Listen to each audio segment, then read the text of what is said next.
So recently I had another question on one of my videos that I'm going to answer right here.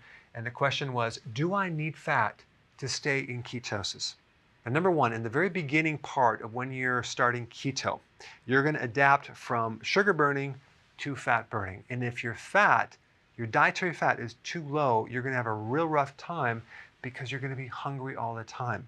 It's the dietary fat in the meal that makes you satisfied, that allows you to fast longer. We have a reduced amount of insulin, and we have less insulin resistance, and it makes it easier to get into ketosis without being so hungry. So definitely in the beginning part. And then there's a situation where you don't want to lose any more weight. That's myself. I weigh 180 right now, and that's where I want to stay. If I don't do enough fat, I'll keep losing weight. When you achieve your weight loss goal and you don't want to lose any more weight, you have to add more fat. Now this one is involving getting enough fat-soluble vitamins in your diet. Vitamin A, D, E, K.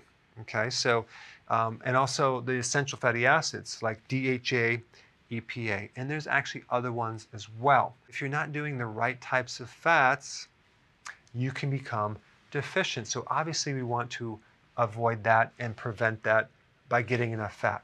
So for example, if you're eating fish, there's a good amount of fat in herring and salmon and halibut, but whitefish is very low in fat. So in salmon, you have a lot more omega-3 fatty acids as compared to whitefish. So really it depends on the ratio of protein to fat.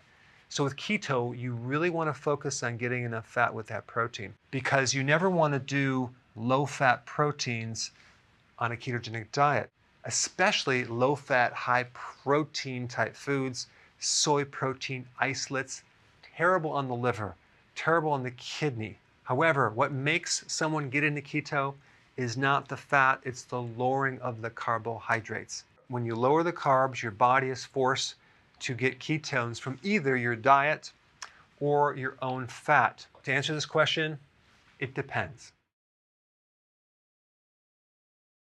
Hey, before you leave, I just wanted to give you a little quick history on some of the books that I wrote.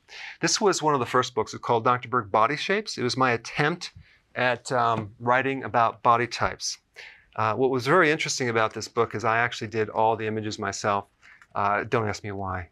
They look actually not quite as professional as some of the images that I have in the new book. But anyway, this is my first attempt right here called Dr. Berg's Body Shape Diets.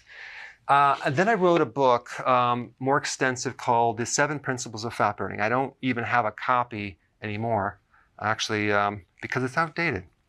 The next book, I put about 1,000 hours into this one right here called The New Body Type Guide. Major updates on the body types. I put a lot of energy into this. It has professional images, graphics, all sorts of things. Now, the problem with this book is it doesn't really describe what this is really about. Body types are only a small portion of what's in this book. And that's why I changed the name to the Healthy Keto Plan, okay? If you happen to have this book, you don't really need this book because there's only very, very minor updates. But if you don't have this, you need to get this one right here. This book goes into every single detail that you would ever want to know about. It goes into the 7 principles of fat burning. It goes into hormones, the body types, the basic keto plan. It goes into intermittent fasting. I talk about the 10 fat burning triggers and blockers and fat burning strategies with a lot of details in every single chapter. I go into body issues that interfere with losing weight.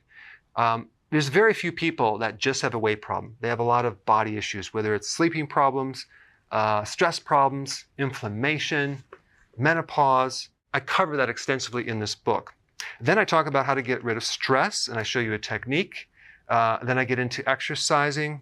And then I have a lot of really good recipes in this book as well. So this is a good reference guide. On my website, if you get this book, you get this one free. It's called Healthy Keto and Intermittent Fasting. This is the shortcut, quick guide to this book. And the reason I created this book is to have you, within 45 minutes, learn how to do keto, okay, in intermittent fasting, exactly what you need to do. Then you can fill in the blanks with this book right here. So right now I'm doing a special. If you get this book, you get this one totally free, or you can go to Amazon and get these individually. So I just want to clarify the difference between this book and this updated one right here. If you don't have this, you need to get this right here. That way you can get the exact correct information to do it healthily.